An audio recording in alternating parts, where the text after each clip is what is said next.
ஒரு மழைக்கால மாலை வேளையில் முற்றத்திலிருந்த பெரிய வாழை மரங்களுக்கிடையே நத்தைகளை தேடிக் கொண்டிருந்தான் ஆது.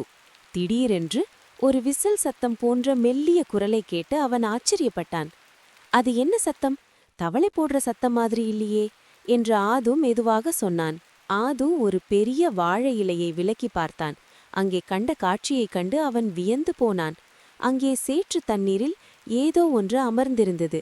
சிறிய உருண்டையான இளநீல நிறத்தில் ஒளி வீசும் ஒரு விசித்திர உயிர். வானத்தின் நிறத்தில் தோலும் பெரிய கண்களும் அதற்கிருந்தன. அதை பார்த்ததும் ஆது கேட்டான், ஹலோ, நீ ஒரு சூப்பர் தவளையா? அந்த சிறிய உயிர் தலையசைத்தது. நான் தவளை இல்லை, நட்சத்திரங்களுக்கிடையிலிருந்து வழி தவறி வந்த ஒரு ஏலியன், அந்நிய கிரகவாசி. என் பெயர் சோர்ப்பு.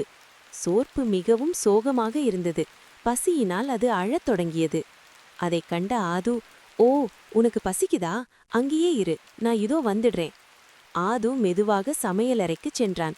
அம்மா அங்கே உணவு சமைப்பதில் மும்முரமாக இருந்தார். மேஜை மேலிருந்த ஒரு பழுத்த மஞ்சள் வாழைப்பழத்தை அவன் வேகமாக எடுத்துக்கொண்டு சோர்ப்பிடம் ஓடி வந்தான்.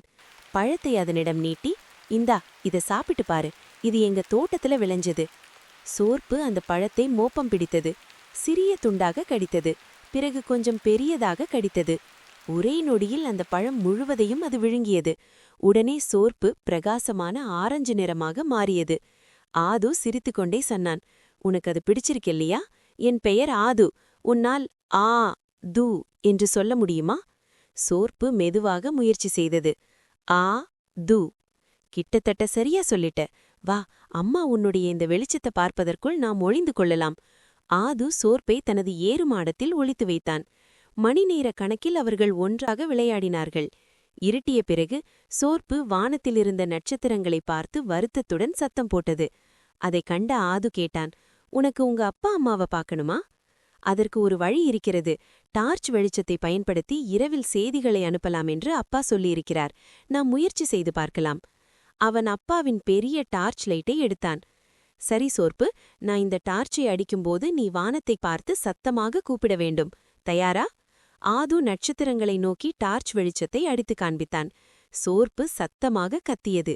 திடீரென்று வானத்திலிருந்த மேகங்கள் கலைந்தன. ஏரிக்கு வேளாக சத்தமே இல்லாமல் ஒரு வெள்ளி நிற பறக்கும் தட்டு கீழே இறங்கி வந்தது. அதிலிருந்து ஊதா வெளிச்சம் வீட்டின் மேல் விழுந்தது. உயரமான 2 அந்நிய கிரகவாசிகள் கீழே வந்து சோர்ப்பை கட்டியணைத்துக் கொண்டனர்.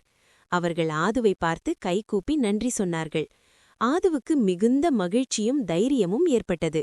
சோர்ப்பு தனது சிறிய கைகளை அசைத்து ஆதுவிடம் விடை பெற்றது. ஆது கத்தினான், பாய் சோர்ப்பு, வாழைப்பழம் சாப்பிட மறுபடியும் வரணும். ஒரு கனவு போல அவர்கள் இரவு வானத்தில் மறைந்தனர். ஆது அந்த பெரிய வானத்தை பார்த்து புன்னகையோடு நின்றான்.